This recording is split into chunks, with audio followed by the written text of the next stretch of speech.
महिला आरक्षण पर यूपी की राजनीति में जबरदस्त बवाल। अपर्णा यादव ने जलाए सपा कांग्रेस के झंडे तो सियासत में मचा तूफान। अब अखिलेश यादव का आया पलटवार, रंग से जुड़ी है आस्था और परंपरा। क्या ये विवाद और भड़केगा, क्या बढ़ेगी राजनीतिक टक्कर? दोस्तों, क्या महिला आरक्षण जैसे बड़े मुद्दे पर राजनीति अब सम्मान की लड़ाई बन चुकी है? क्या झंडे जलाने और तीखे बयानों से सियासत और भी गरमाने वाली है?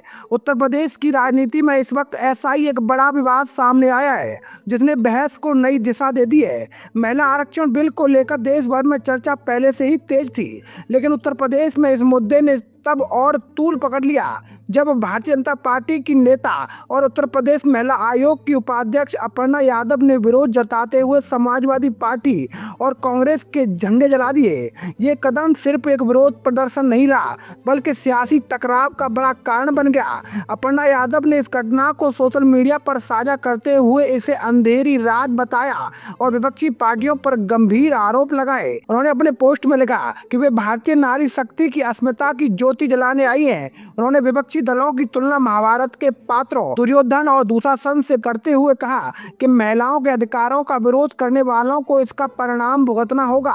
उनका ये बयान साफ तौर पर आक्रामक राजनीतिक रुख को दिखाता है, जहां मुद्दा सिर्फ बिल का नहीं बल्कि नैतिक और वैचारिक लड़ाई का रूप ले चुका है। अपर्णा यादव ने यह भी कहा कि अगर वे इस मुद्दे पर चुप रहती हैं तो उनकी अंतरात्मा उन्हें कभी माफ नहीं करती।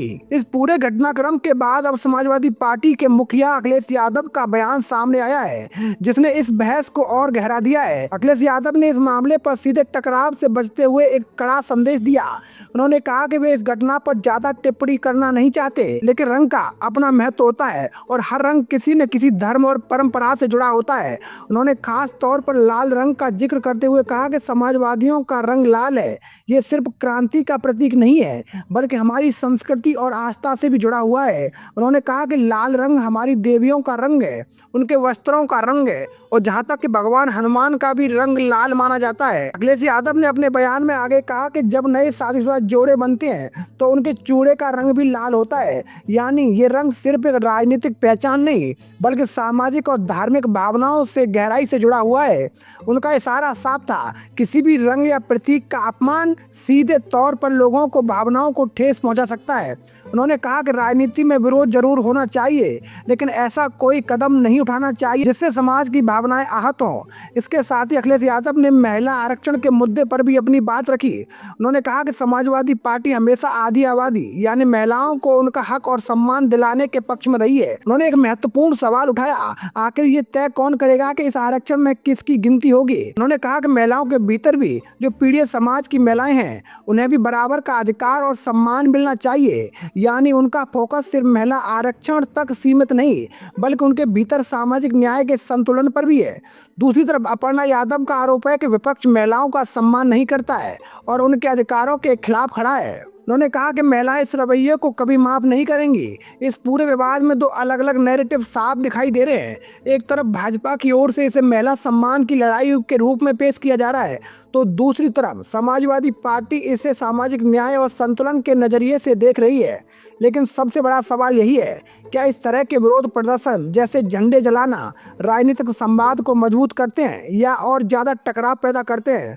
राजनीति में प्रतीकों का महत्व बहुत होता है, चाहे वो झंडा हो, रंग हो या बयान। ऐसे में जब इन प्रतीकों को निशाना बनाया जाता है तो उसका असर सिर्फ पार्टियों तक सीमित नहीं रहता बल्कि समाज के बड़े हिस्से को प्रभावित करता है।